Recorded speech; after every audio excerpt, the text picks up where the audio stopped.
যে আমি অতি দুখেৰে জনাব লগা হৈছে যে 69 সংখ্যক মচলপুৰ সাৰ্বজনীন শ্ৰী শ্ৰী দুৰ্গা উৎসৱৰ মন্দিৰ, আমাৰ যিটো মন্দিৰ আছে দুৰ্গা মন্দিৰ, সেই দুৰ্গা মন্দিৰটো নিৰ্মাণৰ সাহায্যাৰ্থে অহা 18 অক্টোবৰত অনুষ্ঠিত হ'ব লগা উপহাৰ কুপনৰ খেলখন হাইকোৰ্টৰ নিৰ্দেশ মৰ্মে আমি বন্ধ কৰিব লগা হৈছে।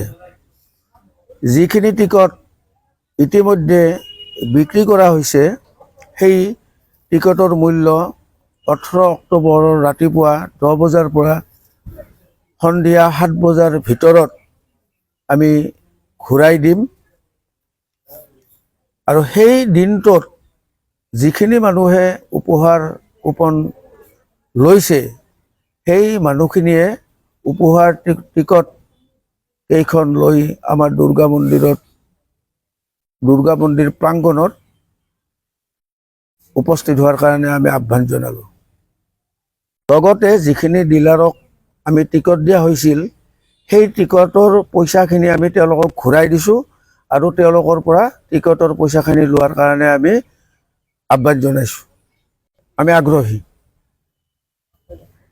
হাইকোৰ্টে যিটো নিৰ্দেশ দিছে সেই নিৰ্দেশটো আমাৰ কমিটি আমি মানি লৈছোঁ আৰু সেইকাৰণে আমি হাইকোৰ্টৰ নিৰ্দেশ মৰ্মে আমি খেলখন বন্ধ ৰাখিছোঁ।